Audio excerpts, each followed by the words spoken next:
بسم اللہ الرحمن الرحیم۔ حصہ 5۔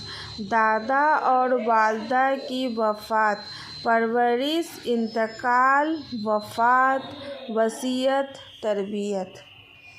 آپ حضور صلی اللہ علیہ وسلم بی بی حلیمہ کے گھر سے اپنی والدہ کے پاس آ گئے اور اپنی اماں جان کی گود میں پرورش پانے لگے، لیکن اللہ میاں کو کچھ اور ہی منظور تھا۔ چنانچہ جب آپ صحابہ 6 برس کے ہو گئے تب آپ صحابہ کی والدہ آپ صحابہ کو لے کر مدینہ منورہ اپنے رشتہ داروں سے ملنے گئی۔ وہاں کچھ دن کر جب واپس تشریف لا رہی تھی تو راستہ میں ایک جگہ پڑتی ہے، اس کا نام ہے ابو۔ جب آپ صحابہ اپنی والدہ ماجدہ کے ساتھ ابوا میں پہنچے تو وہیں میں آپ صحابہ کی والدہ کا انتقال ہو گیا۔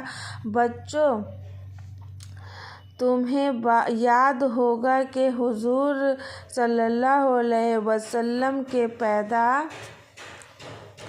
ہونے سے پہلے آپ صحابہ کے والد ماجد کی وفات ہو چکی تھی۔ اب 6 برس کی عمر میں والدہ کا سایہ بھی سر سے اٹھ گیا اور سرکار اتنی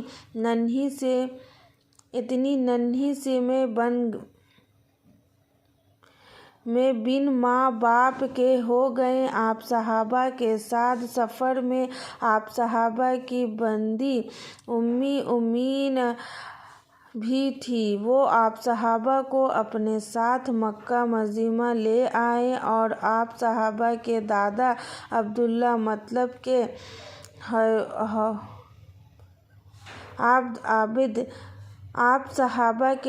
عابد مطلب کے حوالے کر دیا۔ آپ صحابہ کے دادا جناب عبداللہ عابد مطلب بہت بڑے آدمی تھے۔ مکہ کے سب لوگ ان کی عزت کرتے تھے۔ انہوں نے بڑے پیار اور بڑی محبت سے آپ صحابہ کی پرورش شروع کر دی۔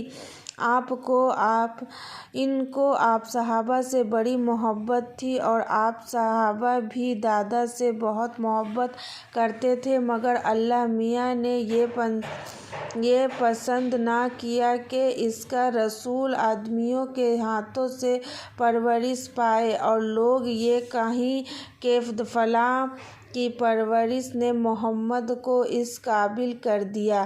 جب آپ صحابہ کی عمر 8 سال کی ہوئی تو بی بی آمنہ کی وفات کے 2 ہی سال بعد جناب عابد مطلب نے بھی منہ موڑ لیا اور آپ صحابہ کو اکیلا چھوڑ کر انتقال فرما گئے۔ جب آپ صحابہ کے دادا کا جنازہ اٹھا تو آپ صحابہ چھوٹے سے تھے تو تھے ہی پیچھے پیچھے دوڑے چلے جاتے تھے اور روتے جاتے تھے۔ جب ان کا انتقال ہونے لگا تو انہوں